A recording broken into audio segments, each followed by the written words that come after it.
بسم اللہ الرحمن الرحیم اعوذ باللہ من الشیطان الرجیم بسم اللہ الرحمن الرحیم الحمدللہ رب العالمین الصلاۃ والسلام علی اشرف الانبیاء والمرسلین وعلی اہل بیتہ الطیبین الطاہرین المعصومین۔ عزیز طلبہ السلام علیکم ورحمۃ اللہ وبرکاتہ۔ شرح علومہ حصہ سوم کتاب المتاجر درس نمبر 36۔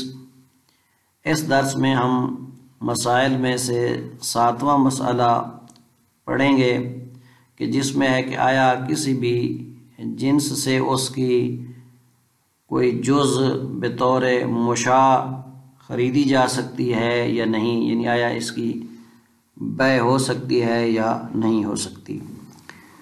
خلاصۃ درس کا خلاصہ عرض کرتے ہیں، کہتے ہیں جی یجوز ابتیاء جزء معلوم نسبت مشاعن تساوت اجزاؤہ او اختلفت۔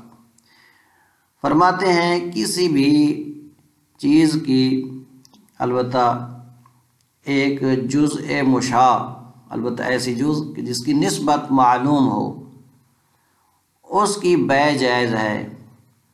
کیسے؟ مثلا ایک مبیع ہے، فرض کرتے ہیں کہ اس کی ایک جزء معلوم یعنی اس کا نصف یا ثلث آیا خریدا جا سکتا ہے یا نہیں۔ اور جنس کیسی ہے؟ بعض اجناس ایسی ہوتی ہیں کہ جن کی اجزاء مساوی ہوتی ہیں کہ جنہیں ہم مثلی کہتے ہیں، جیسا کہ گندم ہے یا باقی جو غلہ جات ہیں کہ ان کو مثلی کہتے ہیں، چونکہ ان میں سے ہر ایک جز جو ہوتی ہے اس کی جو مساوی جز ہے، مثلا دونوں قیمت دونوں کی کیا ہوتی ہے؟ مساوی ہوتی ہے، یعنی ایک جیسی ان کی اجزاء قیمت میں برابر ہوتی ہیں۔ مثلا اگر 1 کلو گندم ایک طرف ہے تو دوسری طرف اسی طرح کا 1 کلو گندم، دونوں کی قیمت کیا ہوگی؟ مساوی ہوگی، ان کو کہتے ہیں مثلی۔ یا اگر مختلف ہو قیمت، یعنی اجزاء ان کی مختلف ہوتی ہوں، جیسا کہ جواہر ہیں یا حیوانات ہیں، تو اب مثلا 2 بکریاں اگرچہ ایک جیسی کیوں نہ ہوں وزن میں سب کچھ، لیکن ممکن ہے کہ ان کی قیمت کیا ہو؟ مختلف ہو، تو پس چاہے وہ مبیع مثلی ہو یا قیمی ہو، اس میں کہتے ہیں کہ معلوم النسبہ اس کی جز کی بیع جو ہے وہ جائز ہے، صحیح ہے، البتہ بعنوان مشاع۔ مشاع کسے کہتے ہیں؟ ایک دفعہ ہوتا ہے کہ آپ کسی مثلا مبیع میں سے اس کا جز یا اس کا کوئی حصہ معین کہتے ہیں کہ یہ میں نے خریدنا ہے۔ جز مشاع میں یہ ہوتا ہے کہ یعنی بعنوان معین نہیں ہے، بلکہ آپ اگر مثلا ایک مبیع میں آپ نے اس کا نصف خریدا ہے تو آپ سارے کے سارے میں نصف میں شریک ہوں گے۔ مثلا اگر آپ نے ایک برتن وہاں سے کسی ظرف میں اس مبیع کو لیا ہے تو گویا اس ظرف میں آپ اس نصف کے کیا ہوں گے؟ مالک ہوں گے اور اس میں نصف کے شریک ہوں گے۔ تو مشاع میں یہ ہوتا ہے کہ گویا کہ آپ ہر اس مبیع کے حصے میں آپ کا اسی نسبت سے جو آپ نے خریدا ہے اس کا کیا ہوگا؟ حصہ ہوگا۔ یہ مشاع معین کے مقابلے میں ہے۔ معین میں یہ کہ مثلا آپ فرض کریں کہ اگر 100 بوری گندم کی پڑی ہے تو 100 میں سے آپ 5 معین جو ہے خرید لیتے ہیں، تو یہ معین۔ مشاع یہ ہوگی کہ آپ کہتے ہیں کہ اس 100 میں سے 5 بوریاں میری ہیں۔ اب وہ 5 بوری گندم جو ہے، اب 100 میں سے جو آپ کا مثلا 5 بلکہ 20واں حصہ بن رہا ہے، اس 20واں حصے میں آپ تمام گندم میں جو بھی بوری لیں گے اس میں آپ 20ویں حصے میں اس کے کیا ہوں گے؟ شریک ہوں گے۔ بس جائز ہے معلوم النسبہ جز یعنی نصف، ثلث وغیرہ اس طرح خریدنا بعنوان مشاع، چاہے وہ مبیع ایسی ہے جس کی اجزاء مساوی ہوں، یعنی مثلی ہے، جیسا کہ گندم ہے یا باقی غلہ جات ہیں، یا وہ یعنی قیمی ہے، او اختلافات یا اس کی اجزاء کیا ہیں؟ مثلا مختلف ہیں، جیسا کہ میں نے مثال دیا حیوانات کی۔ تو بس اس میں بیع جائز ہوگی، البتہ 2 شرطوں کے ساتھ۔ ایک یہ کہ اس کی نسبت کیا ہو؟ معلوم ہو، یعنی آپ آیا اس کا نصف خرید رہے ہیں یا اس کا ثلث خرید رہے ہیں اس کل کے نسبت سے۔ دوسرا یہ ہے کہ وہ معلوم ہو خود، یعنی مبی جو آپ خرید رہے ہیں اس کی مقدار بھی کیا ہو، معلوم ہونی چاہیے اس ذریعے سے کہ جس کے ساتھ اس کا معلوم ہونا ضروری ہے۔ مثلا وزن کے ساتھ اگر معلوم ہونا، ایسی چیز ہے جس کو وزن کے ساتھ معلوم کیا جانا تھا، یا عدد کے اعتبار سے یا کیل کے ساتھ، تو اس اعتبار سے وہ کیا ہو، معلوم ہو، یا اگر مشاہدے اور وصف کے ساتھ اس نے معلوم ہونا تو بھی اسی لحاظ سے وہ کیا ہو، معلوم ہو۔ پس کہتے اذا کان الاصل معلوما فیصح بیع نصف صبرۃ المعلومۃ، بس اس اعتبار سے اگر اصل معلوم ہو کہ مثلا وہ کتنی مقدار میں ہے وہ آپ کی جو کل موجود ہے، تو اس میں سے مثلا اگر ایک صبرہ ہے، ایک ڈھیری ہے، یعنی ایک ایسی جنس ہے جس کا ڈھیر لگا ہوا ہے، اگر اس ڈھیر کی اگر آپ کو مقدار معلوم ہے تو اس میں سے اس کے نصف کی بیع کیا ہوگی، صحیح ہوگی۔ مثلا اگر 100 من کا ایک ڈھیر پڑا ہے تو آپ کہہ سکتے ہیں کہ جی اس میں نصف جو ہے اس کا میرا حصہ ہے، میں خریدتا ہوں، بیع اگر بیچتا ہے تو بیع صحیح ہوگی اور یہ شخص اس میں کیا ہوگا، مثلا شریک ہوگا۔ اسی طرح ایک ریوڑ میں سے مثلا ایک شاۃ معلومہ اگر خریدتا ہے کوئی شخص کہ یہ بکری مثلا میں خریدتا ہوں تو یہ بیع بھی کیا ہوگی، صحیح ہوگی۔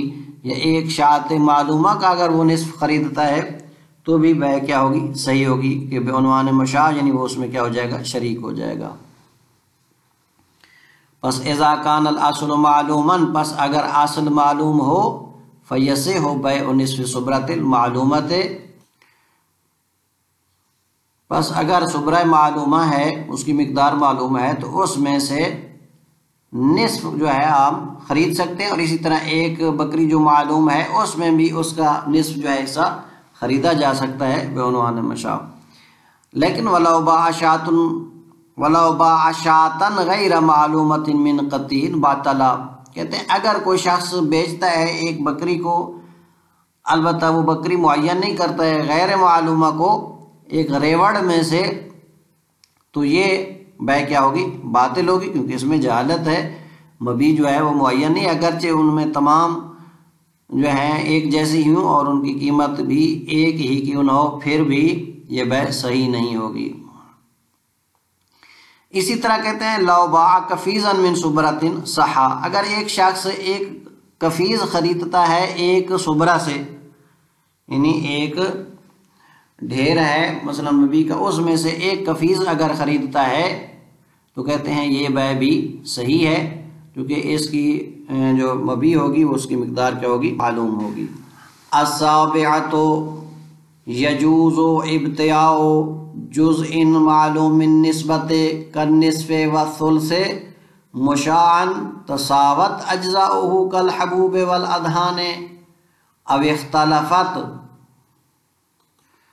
ساتواں مسئلہ یہ ہے کہ جائز ہے ایک معلوم النسبہ جز کی بیع، معلوم النسبت کیسے، یعنی کل سے اس کی جو نسبت ہو، جیسا کہ نصف یا اس کا ثلث، مشاعن یعنی بے عنوان مشاع، نہ بے عنوان معین، یہاں پر مشاع سے مراد ہے معین کے مقابلے میں۔ معین وہ ہوتی ہے کہ ایک چیز جا کر معین کر لیں، مشاع یہ ہوگا کہ آپ اس پورے میں مثلا نصف میں شریک ہوں گے۔ اب یہ کون سا نصف ہے، یہ نصف معین نہیں ہوگا، کون سا ثلث ہے، یہ ثلث معین نہیں ہوگا، بلکہ ہر طرف سے جو اگر آپ اس سے کچھ مقدار لیتے ہیں تو مثلا فرض کریں ایک ظرف میں، تو اس ظرف میں جو یعنی وہ موجود ہوگی جنس، اس میں سے اگر آپ نے نصف خریدا تھا تو اس میں بھی آپ نصف کے شریک ہوں گے، اور اگر ثلث خریدا تھا تو آپ ثلث مثلا اس ظرف میں بھی جو موجود ہے اس میں بھی آپ کا ثلث موجود ہوگا۔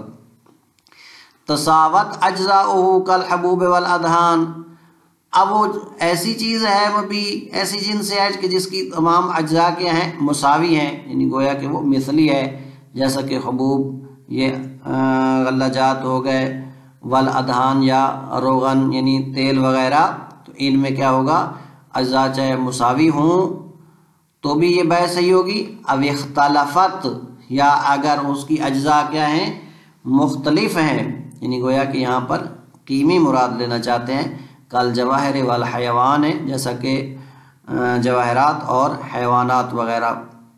اب جواہر اگرچہ ایک جیسے ہی کیوں نہ ہوں، ان کی قیمت کیا ہوتی ہے؟ مختلف ہوتی ہے۔ یعنی حیوانات بھی اسی طرح ہیں، یعنی یہاں پر مثلی سے مراد وہ ہوتا ہے کہ جس کی ایک جیسی اجزاء کی قیمت کیا ہو؟ مساوی ہو، جیسا کہ 1 کلو گندم اس کے مقابلے میں اسی جیسی دوسری 1 کلو گندم جو ہوگا، دونوں کی قیمت کیا ہوگی؟ برابر ہوگی۔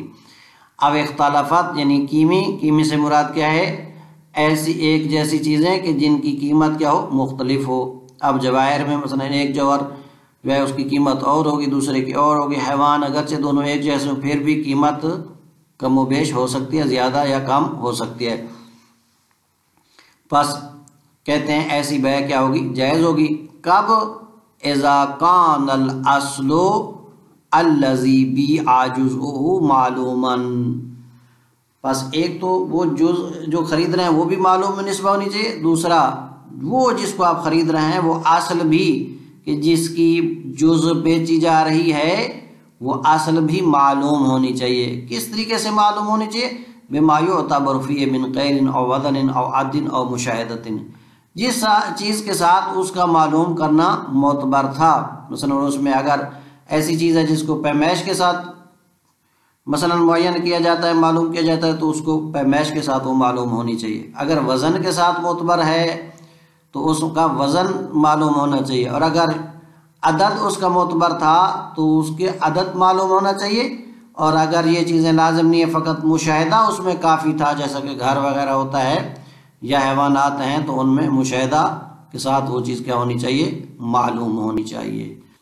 بس فَيَصِحُ بَيْعُ فِي الصُّبْرَةِ الْمَعْلُومَةِ الْمِقْدَارِ وَالْوَصْفِ، پس صحیح ہے ایسا صبرہ یعنی ایسا ڈھیر کہ جس کی مقدار معلوم ہے یا جس کی وصف معلوم ہے، اس کے نصف کی بیع۔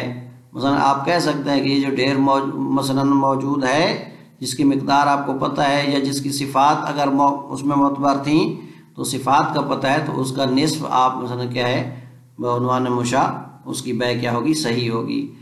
اسی طرح وَالنِّصْفُ الشَّيْعَاتِ الْمَعْلُومَةِ بِالْمُشَاهَدَةِ اَوِ الْوَصْفِ، اسی طرح ایسی بکریاں کہ جن کا نصف کیا ہے؟ جو آپ کو معلوم ہے ان کا نصف بھی آپ کیا کر سکتے ہیں؟ خرید سکتے ہیں۔ البتہ ان کا وہ کیسے معلوم ہے؟ یا مشاہدہ کے ساتھ، یعنی خود آپ نے جا کر دیکھی ہیں، اویل وصف، یا اس کی وصف بیان کی ہے بائع نے، اور آپ جو ہیں مطمئن ہو گئے ہیں، یعنی آپ کو اس کی کیفیت معلوم ہو گئی ہے۔ اس وصف اور اس میں کیا فرق ہے؟ اس وصف سے مراد اس کی صفت تھی، یعنی گویا کہ اس کو معلوم ہونا چاہیے اس صبرہ کی مقدار یا اس کی اگر اوصاف اس میں معتبر ہے، تو اس میں یعنی اس نے وصف بیان کی ہو بائع نے۔ وَلَوْ بَاعَ شَاةً غَيْرَ مَعْلُومَةٍ مِّن قَطِيٍّ بَطَلَ، پس اگر کوئی شخص بیچتا ہے ایک غیر معلوم بکری کو ریوڑ میں سے، یعنی پورا غلہ جو ہے، ریوڑ جو ہے گلہ جو ہے پورا، اس میں سے کہتا ہے ایک بکری میں نے آپ کو بیچی ہے، اب وہ بکری جو ہے معین نہیں کی جاتی ہے، تو باطلا، تو وہ بیع کیا ہے؟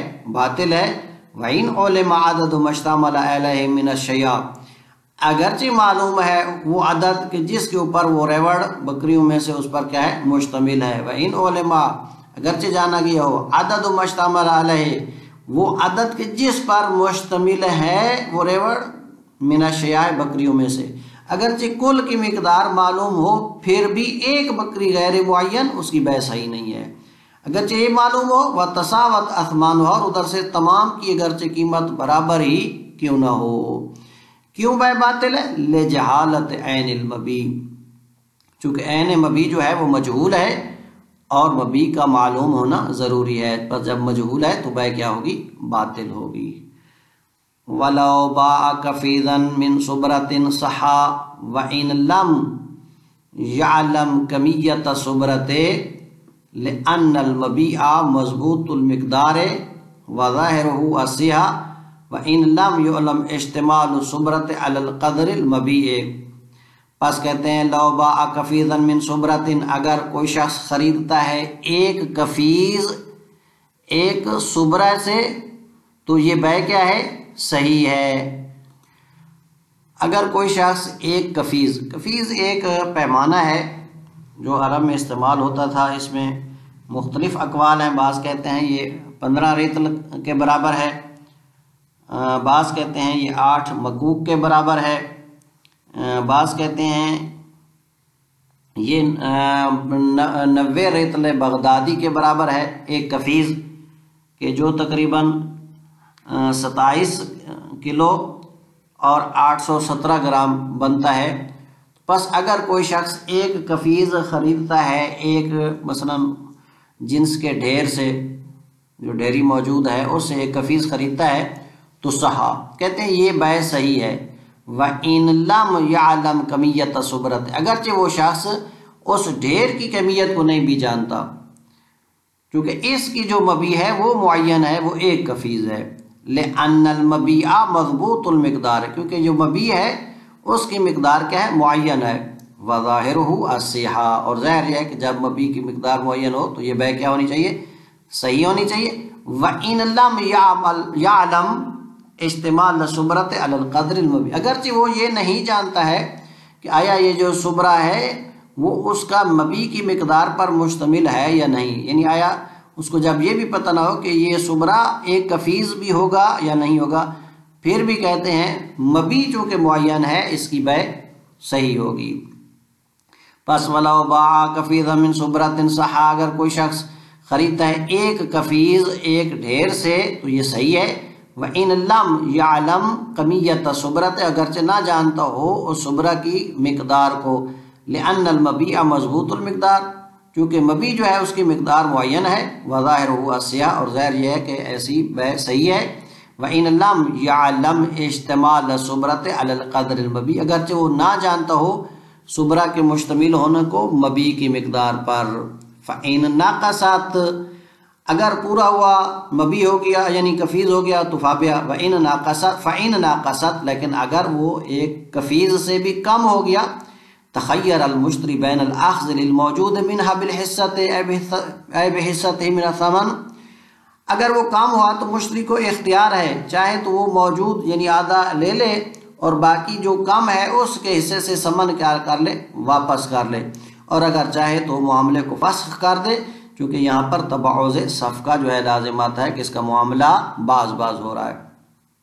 پس فَإِن نَقَصَتْ، اگر کام ہوا، تخیر المشتری بین الاخذ، اختیار ہوگا مشتری کو اس کو لے لینے میں جو موجود ہے اس میں سے، بالحصۃ، اس حصہ کے ساتھ جو ثمن میں سے اس کا حصہ یعنی اس کے ساتھ، وبین الفسخ، اور اس کو اختیار ہوگا یعنی اس کو لے لینے کے درمیان اور فسخ کرنے کے درمیان، لتبعض صفقۃ، چونکہ یہاں پر تبعض صفقہ لازم آتا ہے، معاملہ باز ہو رہا۔ وَاعْتَبَرَ بَعْضُهُمْ الْعِلْمَ بِاجْتِمَالِهَا عَلَى الْمَبِيعِ، بعض کہتے ہیں یہ بے اس صورت میں صحیح ہے کہ جب اس کو علم ہو کہ یہ صبرہ جو ہے اس کی مبیع پر مشتمل ہو، یعنی اگر وہ جانتا ہو کہ ایک کفیز ہو جائے گا، یعنی بعض نے معتبر قرار دیا ہے اس بے کے صحیح ہونے میں کہ وہ جانتا ہو کہ اس کی یہ مبیع جو ہے یہ صبرہ جو ہے مشتمل ہے اس کے مبیع پر، خود جانتا ہو، او اخبار البیع بہ، یا اس کو بے اس کے بارے میں کیا کرے؟ خبر دے، اخبار البیع بہ، یا بے اس کو بتائے کہ یہ صبرہ جو ہے مثلا آپ کی مبیع یعنی ایک کفیز پر مشتمل ہے۔ بس بعض نے اس کو معتبر سمجھا ہے، اگر خود نہیں جانتا یا بے بھی وہ اس نے بھی خبر نہیں دی ہے، لم یسع، والا یعنی اگر نہیں جانتا تو لم یسع، اس کی بے صحیح نہیں ہوگی۔